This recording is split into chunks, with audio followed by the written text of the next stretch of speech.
Hello students.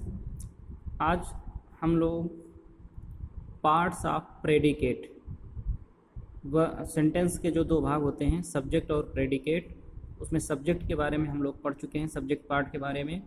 आज हम लोग अध्ययन करेंगे पार्ट्स ऑफ प्रेडिकेट के बारे में। प्रेडिकेट जिसे हम हिंदी में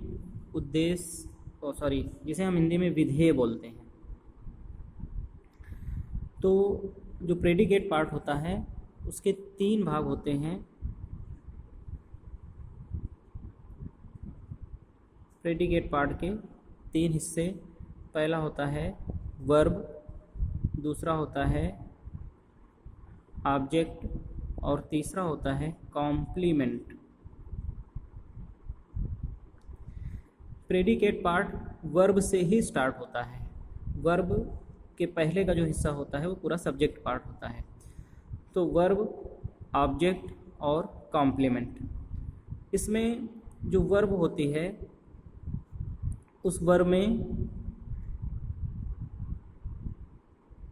हेल्पिंग वर्ब और मेन वर्ब ये दोनों हो सकती हैं, या ऐसा भी हो सकता है कि सेंटेंस में केवल मेन वर्ब ही हो, हेल्पिंग वर्ब ना दी गई हो। इसके बाद जो ऑब्जेक्ट होता है, ऑब्जेक्ट दो प्रकार के होते हैं। एक इसमें होगा डायरेक्ट ऑब्जेक्ट और दूसरा होगा इनडायरेक्ट ऑब्जेक्ट। हो सकता है कि सेंटेंस में केवल एक ही ऑब्जेक्ट दिया हो और ये भी हो सकता है कि दोनों ऑब्जेक्ट दिए हों। तो ऑब्जेक्ट दो प्रकार के होते हैं, डायरेक्ट ऑब्जेक्ट और इनडायरेक्ट ऑब्जेक्ट। इसको एग्जांपल में देखिए,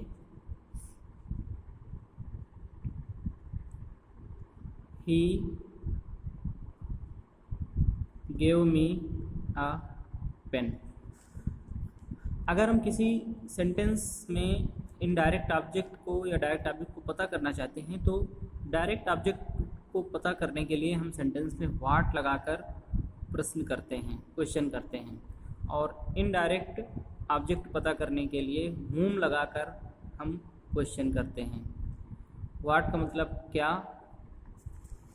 और whom का मतलब किसको। अगर हम ये लगाकर क्वेश्चन करते हैं तो जो आंसर आता है वो यही ऑब्जेक्ट होता है। व्हाट लगाकर प्रश्न करने से जो आंसर आएगा वो डायरेक्ट ऑब्जेक्ट होगा, और होम लगाकर क्वेश्चन करने से जो ऑब्जेक्ट आएगा वो इनडायरेक्ट ऑब्जेक्ट होता है। डायरेक्ट ऑब्जेक्ट निर्जीव होता है और इनडायरेक्ट ऑब्जेक्ट सजीव होता है। इस सेंटेंस में देखिए, he gave me A pen. अगर हम इसमें देखें तो he gave me A pen में क्या लगाकर अगर प्रश्न करते हैं तो उत्तर देखिए क्या आता है, उसने मुझे एक पेन दिया। तो उसने मुझे क्या दिया, उत्तर मिलेगा ए पेन। ये अ पेन जो है ये डायरेक्ट ऑब्जेक्ट है, डायरेक्ट ऑब्जेक्ट। और उसने किसको एक पेन दिया, तो आंसर मिलेगा मी, मुझे। तो ये हो गया इनडायरेक्ट ऑब्जेक्ट। तो डायरेक्ट ऑब्जेक्ट जो होता है वो निर्जीव होता है और इनडायरेक्ट ऑब्जेक्ट सजीव होता है। और सेंटेंस में सामान्यतः जनरली इनडायरेक्ट ऑब्जेक्ट पहले यूज़ किया जाता है और डायरेक्ट ऑब्जेक्ट बाद में यूज़ किया जाता है, लेकिन इनका प्लेस आपस में बदला भी जा सकता है। जैसे ही gave a pen to me, इस सेंटेंस को हम ऐसे भी लिख सकते हैं। लेकिन जब इनडायरेक्ट ऑब्जेक्ट बाद में होता है और डायरेक्ट ऑब्जेक्ट पहले आता है तो इनडायरेक्ट ऑब्जेक्ट के पहले मी या फार, इनमें से कोई एक शब्द प्रयोग किया जाता है, तब इनडायरेक्ट ऑब्जेक्ट बाद में होता है और डायरेक्ट ऑब्जेक्ट पहले होता है। तो ये तो हो गई ऑब्जेक्ट और वर्ब। और तीसरा है देखिए कॉम्प्लीमेंट। इसका तीसरा हिस्सा है कॉम्प्लीमेंट। कॉम्प्लीमेंट का मतलब होता है पूरक।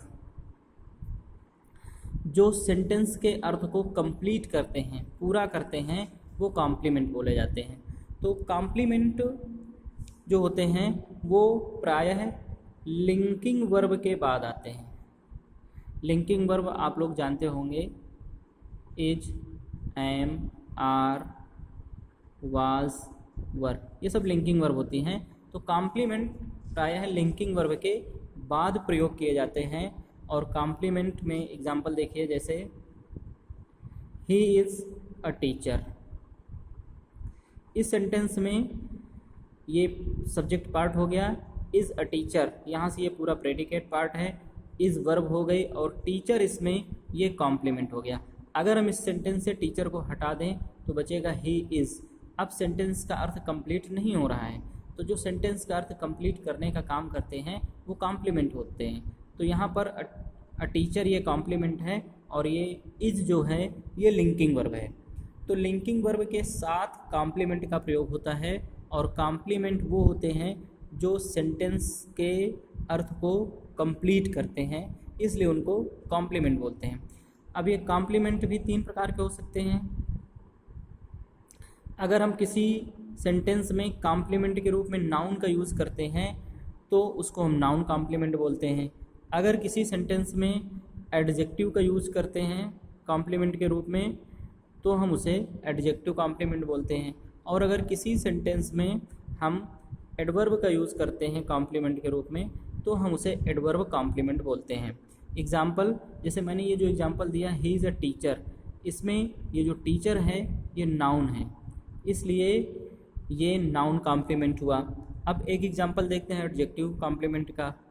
तो ही इज़ टाल, ये टाल शब्द जो है उसको क्वालिफाई कर रहा है, उसकी विशेषता बता रहा है, इसलिए जो टाल शब्द है ये एडजेक्टिव कॉम्प्लीमेंट हो गया। इसके बाद एडवर्ब का देखते हैं, तो ही इज़ देयर,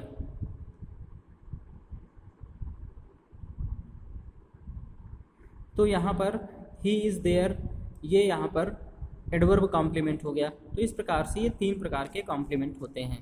अब इनको रखने का क्रम प्रेडिकेट पार्ट को रखने का क्रम, सबसे पहले वर्ब रखेंगे, वर्ब के बाद इनडायरेक्ट ऑब्जेक्ट,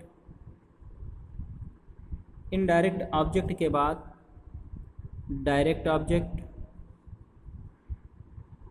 या फिर